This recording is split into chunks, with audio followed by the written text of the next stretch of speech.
This is Jim Mulhern, the Plymouth Jim on socials, and I thank you. The show's an escape from work and business and politics. We talk humor and music to artists, writers, and creatives and broadcasters, talented people who impact us, and we get a few things out of the way first, and we talk with our great guest. We play thank you, no thank you, and then at the end, we handle the necessary disclaimers, and we end this frivolity. On today's show, super excited. Sports radio broadcasting legend Stoney, the Mike Stone. And Michael, you're going to get a proper intro after I get something out of the way and then read a quick plug and then we'll get into it. And this one's going to be in your wheelhouse. So let me get this out of the way.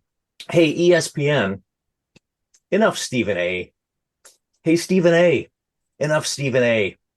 Every day for sports fans, it's the movie Groundhog Day where the alarm clock wakes you up with the same voice. But in this case, it's Stephen A. screaming at you, the weather and the traffic on the 8s. He's everywhere, opining on everything, with apparently no self-awareness that he's jumped the shark. And in this case, he's still yelling at the shark. In the words of James Brown, the real hardest working man in show business, he's just talking loud and saying nothing. Too many topics, Stephen A. Too much volume, Stephen A. Too much Stephen A. Stephen A. I believe it was nobody who said, I think we need more Ryan Seacrest. Let's apply this to Stephen A. Smith. So take this as a lesson, ESPN and Sirius and all the broadcast networks, including Armed Forces Radio for our troops overseas, and you, Stephen A. Smith, yourself. And I'm telling you this with peace and love. Less is more. Glad I got that out of the way. Stoney, you? I love Stephen A. However, I use that term a lot, less is more. Yeah. And I think he's very smart. Agreed. I like what he has to say most of the time, but less is more. And it's not just him. It's with, you mentioned Ryan Seacrest. People could say it was with, me for a while. Mitch Albom. People, it's like you have people that you really like, and it's too much. I don't blame him if they're willing to pay him what they're paying him, and because they're paying him, they want to use him more and more and more. Yep. More power to him. He's a good look. We used to have him on the show during the heydays, the Pistons in the early, the 03, 04, all that. Yep. He does a great Rob Parker impression. well, Stone. I like to hear more of that, and I'd like to see less of him. He's a good guy. He really is, and it's just it is too much, and it's too much. The whole LeBron thing. It's like it's too much about him. That's amen. Agree 100%. We'll carry this on. I want to get a plug out of the way, but I agree with you, and that's well said. So first, as always, I have to do this plug, and it reads thusly. And I Thank You show is brought to you this week by the folks at Dynamic, and in this case, Dynamic Gaming. Yes, you heard it, friends. And yes, young bros, if the other gambling sites aren't getting it going for you, then Dynamic is the place for you. Will you bet on anything? Parade floats? Boxcar derby? Animated cups of coffee racing around a track? Then Dynamic is the place for you. Not only can you bet on pro football, the NBA, MLB, and NHL, Dynamic brings new ways to parlay your money down. Only at Dynamic can you bet on the outcomes of reality TV. Think it's crazy? How about getting 5-1 odds that on Real Housewives of Atlanta, somebody's wig gets pulled off? No flying wig? Try a live in-app boost. If only a part of the weave gets pulled out, you get half your wager back. Talk about winning by a hair. But don't listen to me. Listen to Dynamic's founder, Herb Shylock, who says, at Dynamic, you'll play up and pay up. Everybody wins. Not one for sucker bets? Well, how about this? Dynamic Bets is the only betting site that takes action on actually how many licks it takes to get to the center of a Tootsie Pop. And Dynamic has the most efficient way for you to pay. Tired of the hassle of entering your credit card? Dynamic has eliminated the middleman. Dynamic will take your paycheck directly from your employer as a direct deposit. Like your phone, they're right in your pocket. Seamless. So download the Dynamic Bets app and enter the code Lost Wages. You'll be entered into a drawing for $2.50 toward your first 7 wagers. Now listen closely, peeps. Dynamic Bets is only available in states where wagering is legal and marks are plentiful. Betting on the wins is not advised.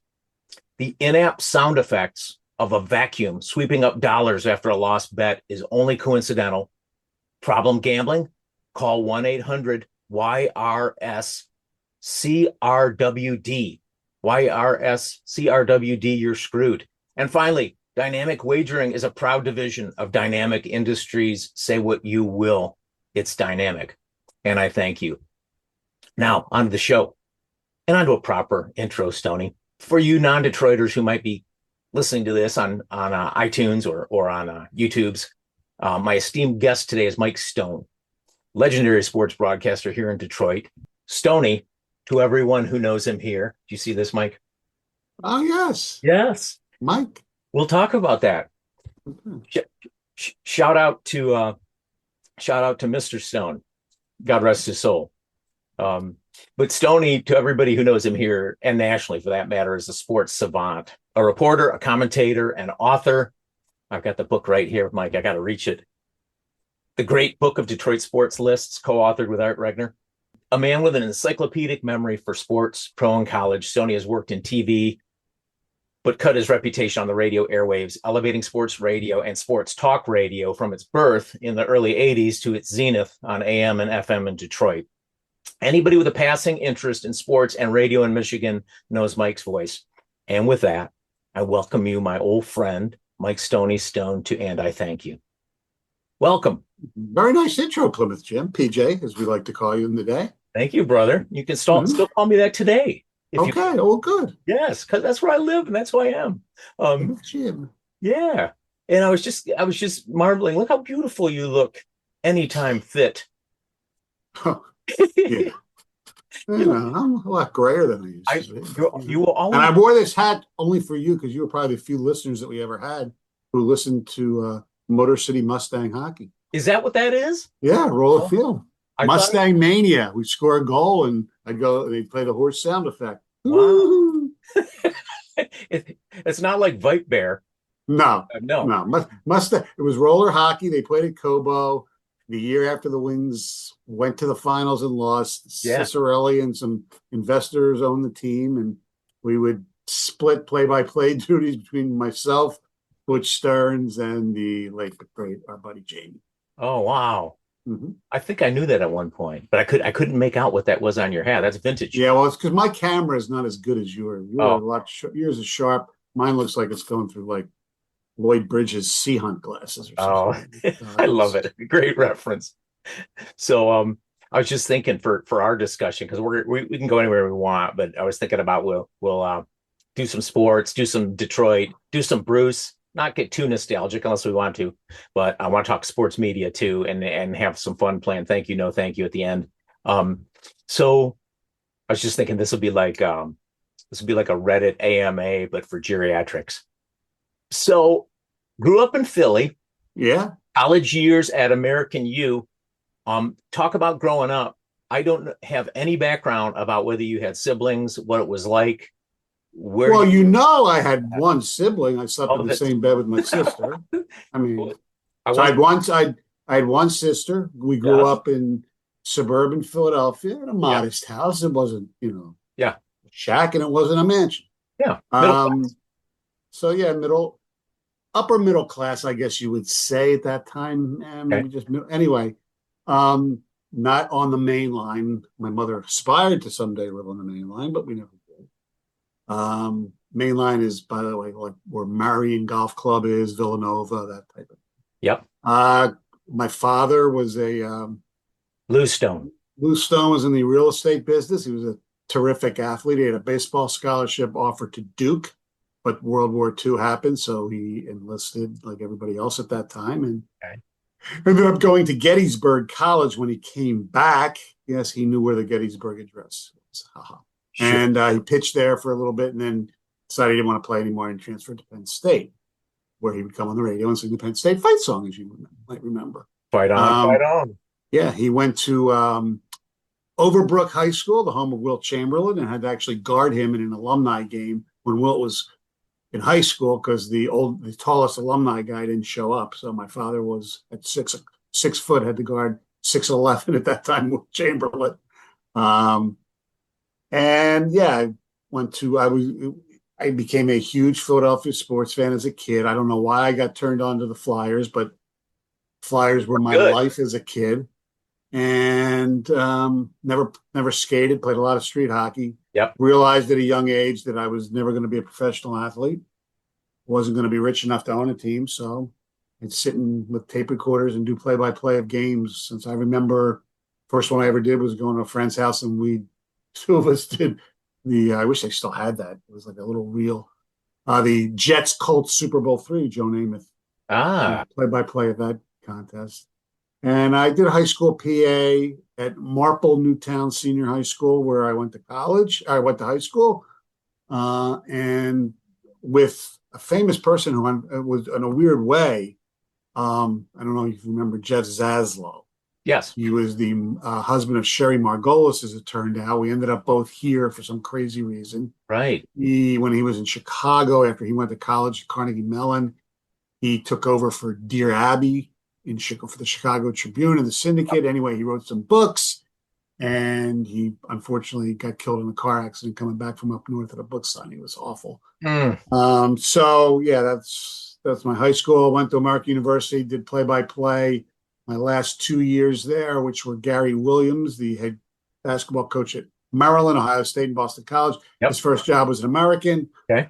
And then I ended up working for the NBC TV affiliate in Washington, including the George Michael Sports Machine. Some people might remember that program. George Michael, not of Wham, by the way. Different Mike, I always remember that as the George Michael Sex Machine. Yeah. Just conflating the James Brown song. Anyway, continue. Yeah. But what was that?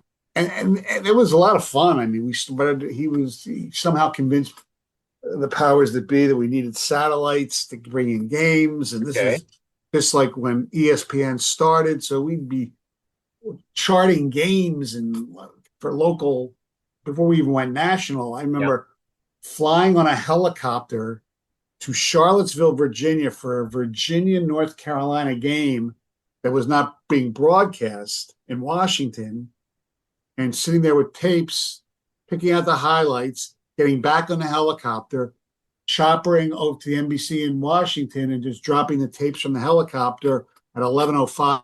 They edited 4 plays together and got them on for the broadcast. Wow. Yeah.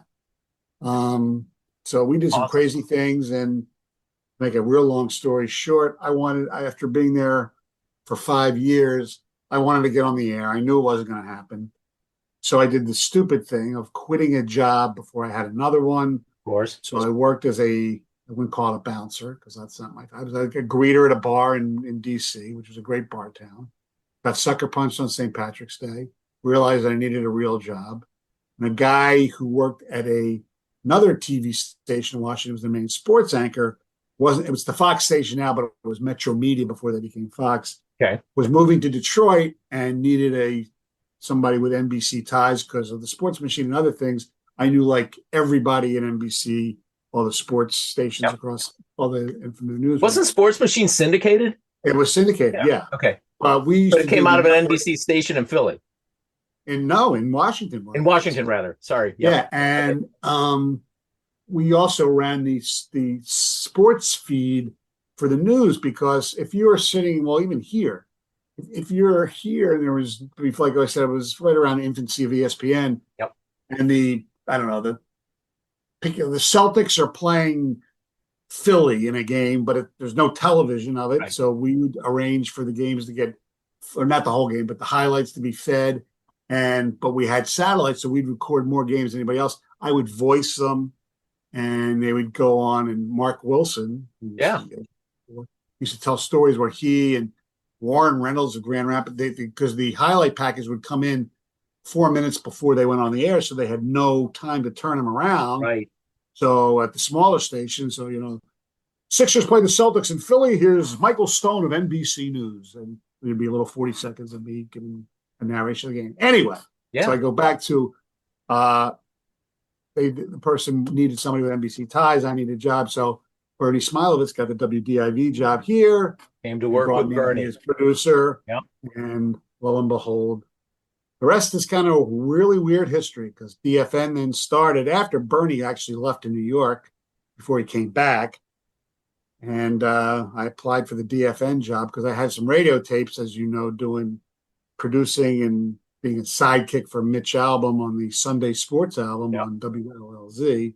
Yep. And got hired and to do evenings. It's from 6 to 10 with some guy named the Mega Man, Ike Griffin. Ask you about Ike. Yep. Former football player at Michigan State and the USFL. And Rob Parker was supposed to do afternoon drive with some guy named Lance, no relation to Bill McAllister. Okay. They ended up turning down the job at the last minute. They needed somebody to do afternoons with Parker. So the boss, who coincidentally, Lorna Gladstone, passed away 2 or 3 days ago in Chicago. Oh, I'm sorry to hear that. She was great. She hired everybody. No one had a bad word for her. And all that. Yeah.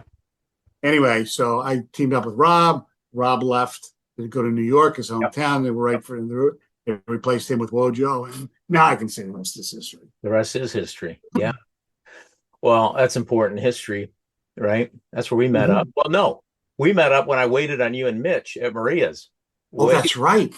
Walnut Lake and Inkster, my favorite restaurant. Oh my gosh. Yeah. And John is still running it, as Nona Maria's now. So he yeah, it's a really good play. I haven't been there in a while, but you should go back. We went in there once, and he told me like Valenti he went there quite a few times. So okay.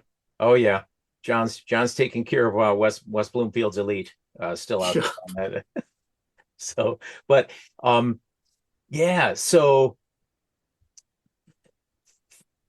those were some days. And in retrospect, thinking about your days back at the AM station with Bob, you look at how much talent came out of that station. And, it's that old cheesy bromide, the cream rises to the top. You had really, really good people all through that lineup. Oh, yeah.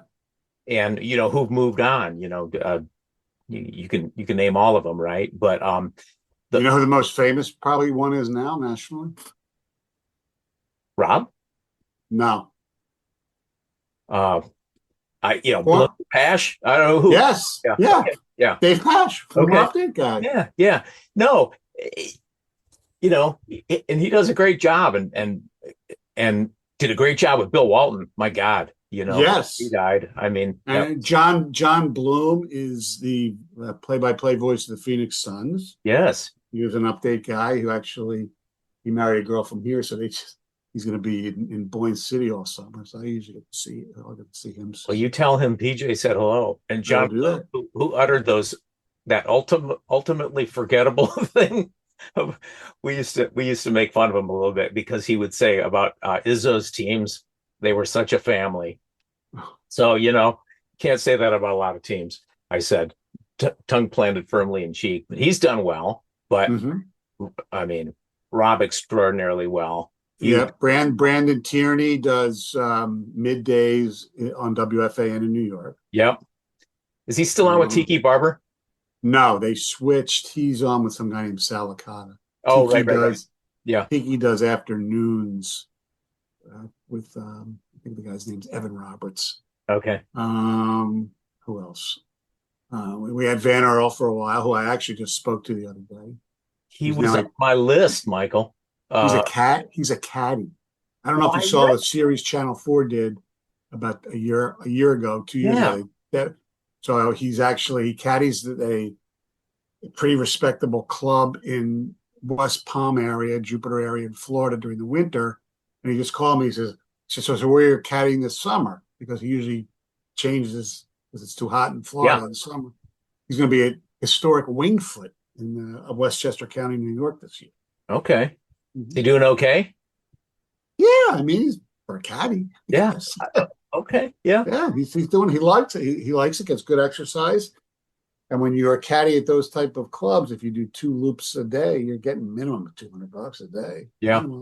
Okay. Yeah, he's doing okay. As long as he's happy. Yeah. I'm trying to think who else. I spoke to Henson. He's in Grand Rapids. Okay. Yeah. I speak Art works for the Red Wings. Who? Oh, Art. Art Yeah. Regner. Yeah. Caputo is obviously with 97.1. Yeah. Well, Butch Stearns is still in Boston, doing well. Yep. Larry Sorensen does stuff for Wake Forest baseball media down there, I believe. Yeah. My old buddy Greg Brady is up in Toronto. He ran for some office up there. Yes, he did. And when I saw him, actually, representative in Ajax. Yes, I saw him. We met. Can't say hooked up anymore. It has different connotations. You can. We met before a Springsteen show the night after the election. Coincidentally enough, in Toronto. Here? Yeah. No, in Toronto. In Toronto. Okay.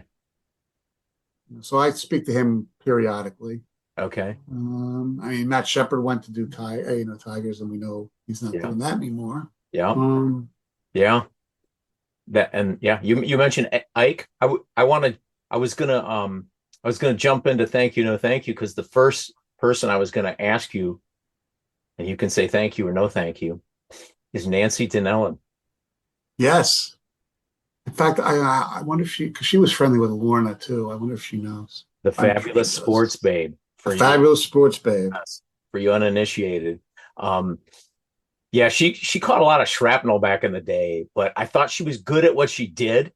Yeah, she never. Her only problem, as I think, was that she never changed her show, and it became just too predictable. And she made people. John Clayton was nothing till she put him on, and is that right? A few years ago, yeah, he was just like a writer in Seattle, really. Okay, where she worked at one point. I didn't know that. She kind of made him. I liked. She was very nice. People loved her. She would. When she came here to Spectadium in Troy all the time, good crowd, but she was, replaced by Rome, and he sells out the Palace. Right. Yeah. Oh man. It's so funny because I was going to ask you, thank you, no thank you, Van Earl Wright, who we covered. All right. We're moving down the list here, Mike. Thank you, no thank you, Matt Patricia. No thank you. He was a terrible head coach. Most people thought he was a bad guy. I had a really good relationship with him. Once at Halloween, it was the one where the press conference at Halloween, and I came to his press conference wearing like a huge disco wig or whatever and a weird shirt.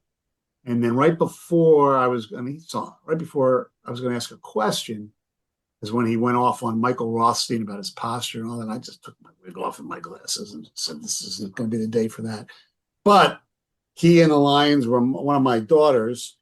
You know her as Miranda. She works for NFL Films right now. Yep. She has for the past few years in seasonal capacity, but the Patriots game against the Falcons in the Super Bowl when they came back from 28-3 was always inspirational to her because it shows you can come back from anything and all this kind of stuff. Anyway, so the Lions arranged for me to bring her to training camp. So she met Patricia and Amendola, who was on that team.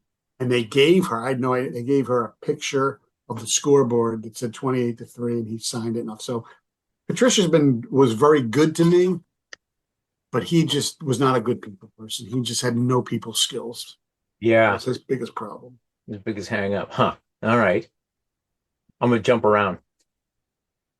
Thank you, no thank you, Nick Wright. Wow, that's a good one. I think he's really talented. I'll say thank you because I'll talk about him. Yeah. I think he's really talented. I wish he would do something with his hair. He looks like one of those guys we used to do a thing on different variations of our show at 97.1. I think we first started out with McAllister. He looks like a guy who looks like he smells. And that's because of his hair and things like that. But sometimes I think he just makes takes just for take's sake, just to get buzz, and maybe there's some validity to that. But I give him credit because He's one of the few guys who've made. Now he did go to Syracuse, and he does have that lineage, right? Where people know people. He does or he does not. He does. Okay. I mean, he does have the Syracuse lineage. Okay. But most of the people you find, especially like on Mad Dog Sports Radio, things like that, he's not from New York. I mean, he makes no bones about it. He's from Kansas City. He's a Chiefs fan. So I enjoy once in a while having non-New York people on national television. True. Yeah. What do you think of him? I think he's smart, but it's just it's the Stephen A thing, it's so much, it seems like it's so much in search of clicks, and and so much of I don't know, it's a lot of it seems performative to me, but I think he's very bright. Yes, I do too. And he backs up what he's saying with facts. He brings the facts. I think he's he's extremely well read, and so I respect what he says. And I think he's good at what he does. I was just curious your take on him, because I think he could and should be a bigger star, but he may be. He's still relatively young. I think Colin Cowherd is a big fan, and that's part of the reason he's at that. Okay. That's one, whatever. But he's on that train. Okay. All right. Thank you. No, thank you. Sharon Moore, rather. Sharon Moore. Thank you. I mean, he helped win a national championship. He's a great offensive line coach. Did a nice job as coordinator. He, managed to, pull off the craziness of beating Ohio State last year, winning against Alabama. But you shouldn't delete text messages, even if there was nothing on there. And just like everything else in Michigan, and I'm a fan, I just don't think they're ever upfront about anything. And whether it'll cost them, I don't know. Nobody knows yet. I don't think they'll lose a national championship. I don't think they'll get wins vacated. Yeah. He may be in trouble. I mean, he's already going to miss the first 2 games. They might tag on some more. They'll probably lose a couple of scholarships or visits or things like that. I don't think it's going to be as bad as the anti-Michigan cult thinks it'll be. But there's no chance he's in trouble. They just, I know. Where their bread's buttered there, and so they would have to find spectacular level of melt. If Harbaugh was still there, Harbaugh would have gotten it worse than Sharon Moore. Probably, yeah, and it would have been justified, had he, yeah, that was interesting. He got out of Dodge, let's just say. Look, but let's the whole thing is, and like I said, I'm a Michigan fan. Yeah. I'm not really sure how much of an advantage it was. It was a slight advantage, there's no doubt about it. They broke the rules. Whether they're the only ones who've done that, I don't know. I don't care. They got caught. They did it very, arrogantly, and they didn't fess up to it. And they're looking to blame this person, this plane. You cheated, and you got caught. Deal with it. Yeah, it's a pox on that university, because the one thing that you learn is that apologize for your transgression.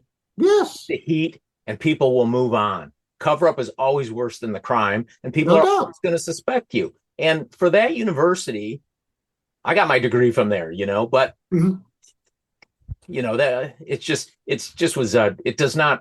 it doesn't reflect well on the university. It doesn't reflect well on Santa Ono for sure. And so where's he working next? Yeah, well, I think he may have benefited from not getting that job. But all right. Thank you. No, thank you, Stoney. Sporty Cuts. I actually was there. Okay. I went there once or twice. Good. When Rob was in town, and once when he wasn't in town. They do a fine job. All right. And it was good for me because I don't know if you know this, Jim. I'm white.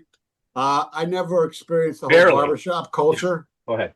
And I think that's something that everybody should experience. Now, it wasn't as much as like you've seen portrayed in movies and then probably in real life, the Sporty Cuts version of the barbershop. But I kind of think I would love to hang out at the barbershop. Did you come out of there with a fade? No. Oh, geez. No. I told them just my hair is. It is what it is. Just you should have I don't do product. I don't blow dry it like I used to when I was really young. I don't have the fro.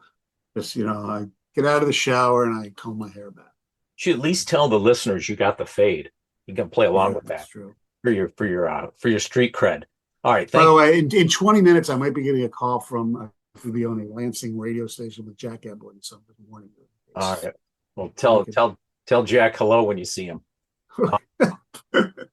Thank you. No, thank you. The Iser plan. No, thank you. It's just not working. I think his drafting for the most part has been really good. He just the veteran pickups have been bad, really bad. Yeah. And for somebody who doesn't like to give term, he gave too much term to guys like Kopp and Comfer and Hull, and it just has not worked. Yeah. And I think they should have gotten rid of their whole pro scouting department. And now he's going into free agency. Go figure. Yeah, with the same money basically as every other team because Yeah. the cap's gone up. Right. All right. Thank you. No, thank you. Bob Winowski. He's the best. He's the best. Love him dearly. What's the best thing about Wojo is he is selfless for the most part. He is so freaking funny and so fucking smart at the same time. Mm-hmm. And it really, and when I say selfless, it used to really bother me that there are a lot of other people in this country that had his job that would get national shows, get on around the whole, like his friend, he's still friends with him. Yes. I don't know why, like Jason Whitlock. Yeah. But people like that before Whitlock in my mind went crazy, but that's a whole. Anyway, I like Jason personally. He didn't care. Either maybe there was something inside he didn't want the publicity. Bob. And I said, come on, Woj, you should do this. And it's like we always talked about, we should bring back a little bit of old bits and do a little podcast. And it's just I give him credit. He's so loyal to that newspaper is always going to be his main gig, and he's really good at it. But he's really good at radio too. And he's I admire that. I admire that loyalty. Yeah, so do I. He did a really good job with Jamie. Does a really good job with Rieger. He's gotten really good on TV. When he does the Lions pre games with Birchie and Jamie before that, and Dan Miller and the Hammer. So yeah. All right. Well, you're going to help me get him on this pod. He needs a co-host like you were, who met his level in knowledge and wit. And he had that with Jamie. Mm-hmm. Didn't work like it did with you. I'm putting my Andrew Marchand hat and my John Orand hat on for you right now. I'm doing my workup, but I'm not. Jimmy Traina. Jimmy. I don't put Jimmy Traina there. Maybe Richard Deitch. Okay. But he couldn't recreate what you had with him, even with Jamie. And Jamie and he were good, but him and you. Well, they were, but because Jamie's smart. Well, because Jamie's smarter than I am, it was a more intelligent show, and I'm such a freaking goofball. It doesn't. You're missing my point. Yeah. You're also self-deprecating. You are friggin' smart, and you're funny, and you have the depth of knowledge, and so much of it was chemistry. But right. But you need all of those things, right? And it was such a unique combination. And you should.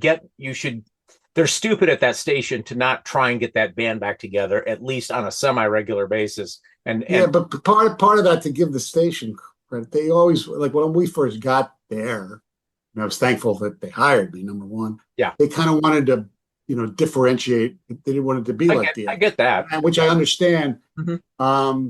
We get to, I think it's July 16th, we do the drop tournament on Valenti's show. Yeah. We're thinking of actually bringing back some classic drops for the show from the old days. Really? Yeah, I don't think that one makes it. The one that says Mike. I don't think I have that one. Yes. That one? Which one? I don't know. You have that Dropbox too that went around? Yeah. You know who's got that. You know who has that. I don't know. Somebody producer. What? Your old Henson. producer. Oh, Henson? No. Gov's got the clock. Andy's got the Dropbox. Oh. Yeah. Yep. It's so well, I sent it to him. Yeah. I think. Oh, Yeah. really? Yeah. Okay. Well, I have it. I think instead of doing the drops tourney, you should just do the pyramid instead. Well, we're trying to. Even Valenti goes. We go there and work with Valenti. He goes, I wish we could say, I love when Tommy Lee did me. I love when Kid Rock did me. Wait. It's there. Yes. Okay. Lots of good ones like that. But The pyramid was fun. That current show loves trying to dredge up the magic, and they get close sometimes. But yeah. Well, I don't know if Valenti, I think, and people think I'm just saying this. Yeah. He is the best ever in this town at this format because he has a way of pissing you off, obviously, especially if you're a Michigan fan, or even a lot of Detroit things. But he's really intelligent. He works his ass off. Anything, even if you don't like what he says, he backs it up with facts. And he is so quick to make an analogy. It's incredible. He'll just put out like movie references and this and that, but he does them really quickly. And I give him tons of credit for that. Show needs to evolve. It's the same thing every day.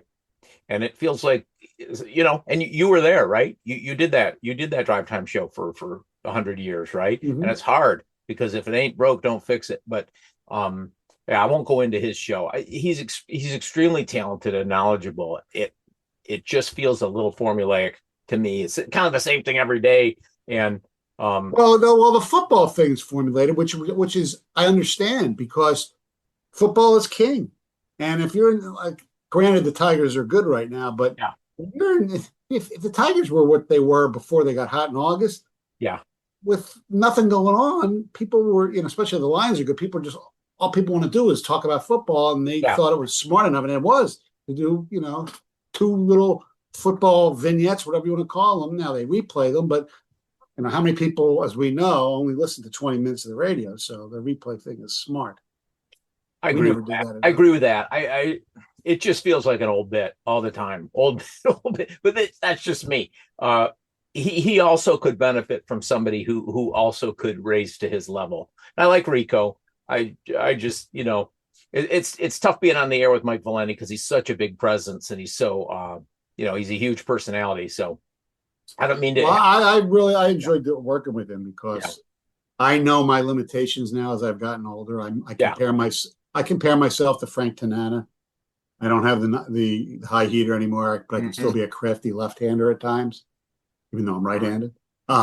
So I allow him or, whoever, it's their show. And I kind of like being the second banana. Oh, for sure. Extent. Yeah. No, and you're good at it. I have one thing on here too. I had a couple more to go. Thank you. No, thank you. Evil Stoney. We need Evil Stoney to come back every once in a while. I remember one show.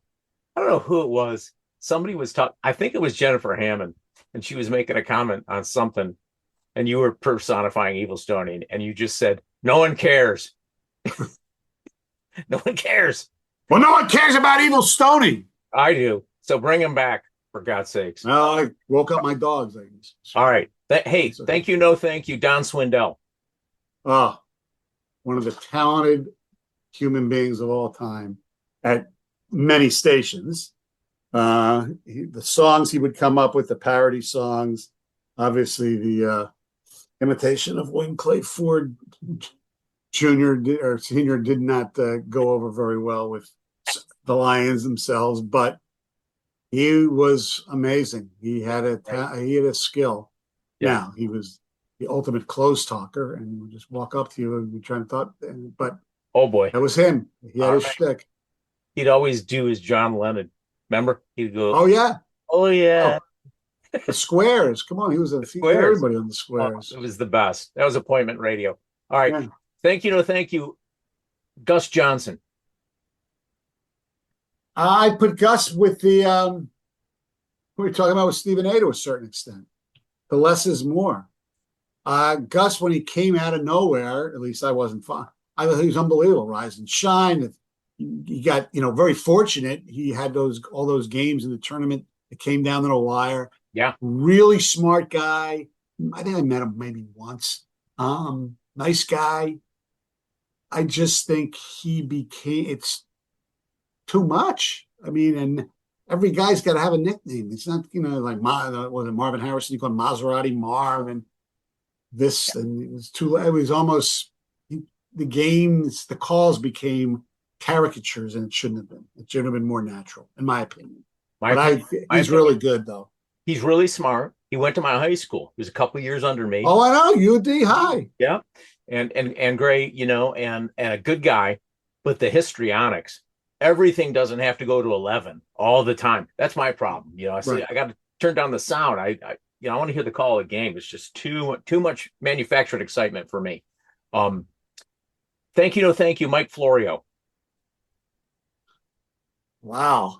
I want to say thank you for creating an industry, basically, of insiders out of nowhere. I mean, remember when we used to do the show DFN, it was like, profootballtalk.com. We'd go on all the time, and he'd come on, and he was basically a lawyer in West Virginia, and he got very popular, he got very good. And then once he became big time in NBC, I don't think he's as good. I think I think a lot of people, and I think it's human nature, He's got a strong, in my opinion, they think their shit doesn't stink. Yeah, that may be the case. I don't know that about him, but his morning radio show is good for football people with him and Chris Sims. It's a lot of it's well sourced and a lot of good information. And it's interesting. See, I'd rather if I'm watching just a football show in the morning, I'd rather watch Good Morning Football because I think Kyle Brandt is great. Yeah. I like him. And I wish Schrager was still on them, but he went to ESPN. I just listen on Sirius. I'm just listening to the audio. So I like the content. All right. Thank you, Howard Stern. Thank you. He's the greatest. I will say that, because when I was in DC, so I missed him here. Yeah. But when I was in DC, he was on DC 101. And when he on the air called Air Florida to book a flight to the 14th Street Bridge the day after the plane crashed into the 14th. It was one of the funniest things I can remember. And he used to do these things with the program director at the station I used to work at, and complain why they show Leave It to Beaver, and now the whole the sexual stuff and all that was really, really funny. The whole what do they call them? Not the brat pack, whatever that those guys are called. The Whack Pack. Whack Pack. Okay. Yeah. The Whack Pack. They were really funny, but as I've gotten older, maybe it's an age thing. To me, that's the ultimate jump the shark. And of course, his guy, John Hine, who I actually met, he went to Michigan. Right. At a tailgate, and his daughter and my neighbor's daughter are roommates. So I met John. He's a really good guy. I think the Whack Pack has jumped the shark. Yes. Now, Howard has become the best interviewer in the country right now. Although, when he had Bruce on, he didn't ask him anything tough. He became I agree with that fanboy, which kind of pissed me off. Yeah, I think a lot of it's very soft, but I'm an old time fan from the old days and the Jackie Martling days, and it's interesting to see the evolution. And I don't understand, and I don't understand the appeal for Robin, but he loves her, and that's all that counts. Yeah. Man, we got too much. You got 5 minutes before Eblin. Well, we'll see what time he calls. Yeah. Thank you. No, thank you. You too. You too? They're great. I mean, I saw them once. There was one of the worst seats I've ever had at a concert, like corner stage up top at the Palace. I'd see them again.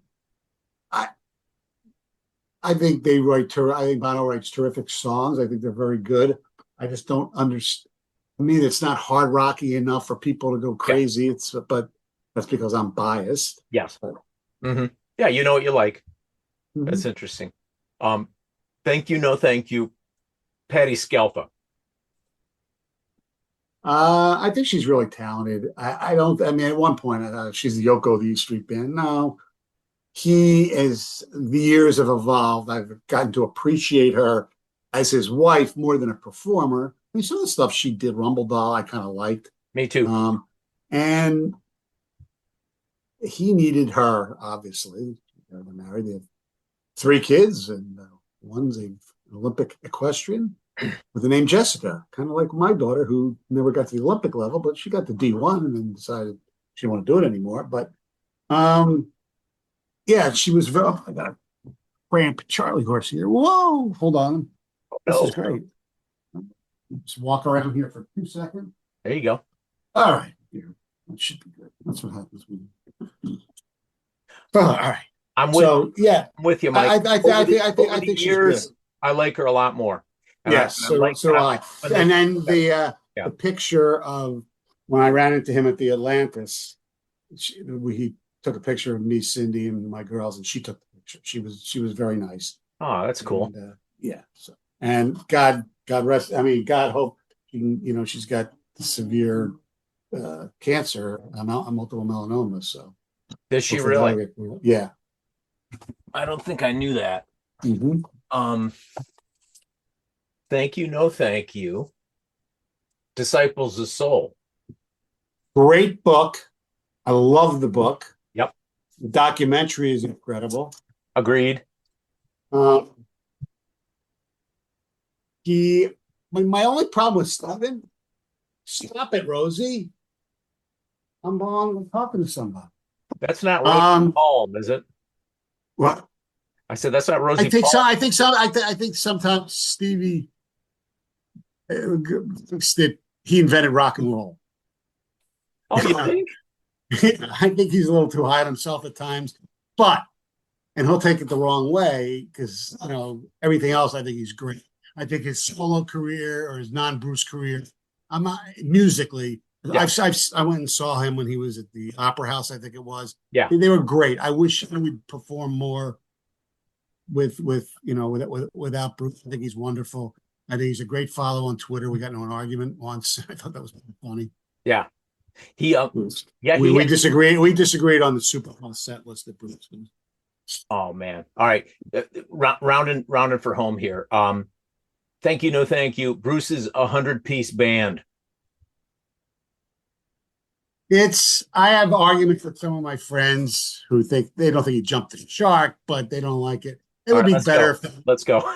He would be better if they went had 8 guys like they used to, or even 7. There's no doubt it'd be. Remember when they retoured the river? Just just the band. It was awesome. Yeah. It was. Look, I understand why he does it now.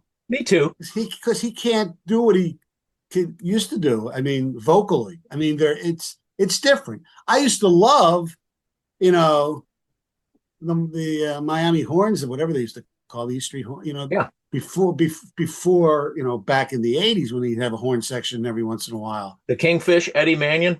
He's terrific. Yeah. And look, Jake does a really good job. I wasn't crazy about him when it started. If it was a gimmick, but he's turning to be real, really good. Yeah. Yeah. He, well said. We should finish up here, brother, because you got to go to the Emily show. So let me just finish here real quick. And first of all, thank you. Second of all, thank you for being a trusted fan for so long and friend. Oh yeah. Rosie, shh, quiet. Rosie, you're all right. Rosalita, baby, come here. Yep. So you'll never get these 60 minutes back, Stoney, and for that I apologize and I thank you. It's okay.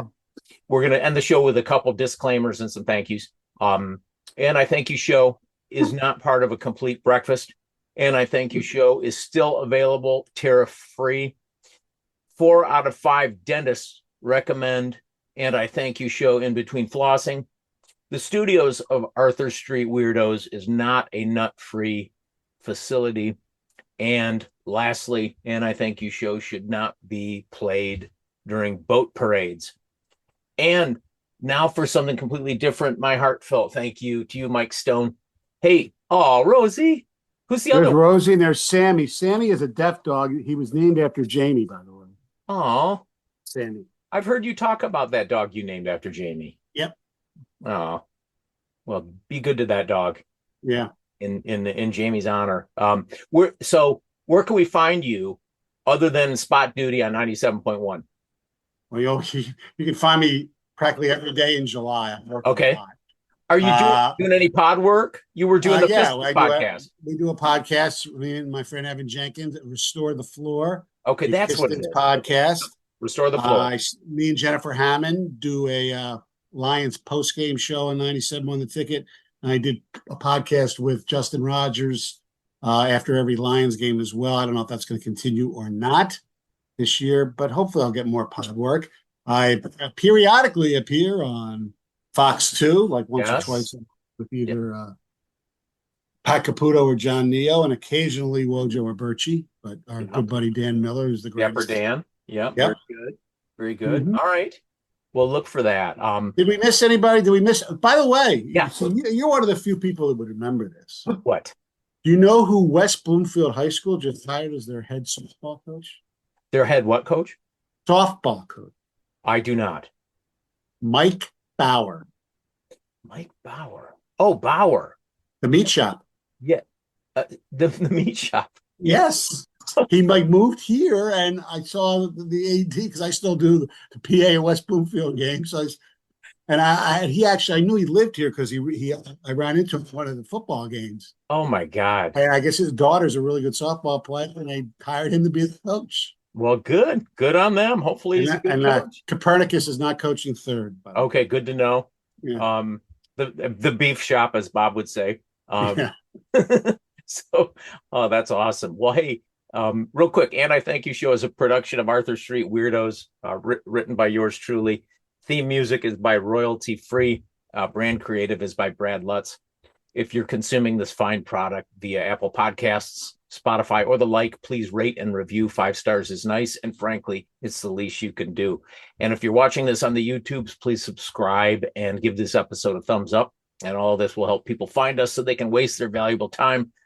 Comments can be shared at andithankyouShow@gmail.com. Thanks for listening and watching.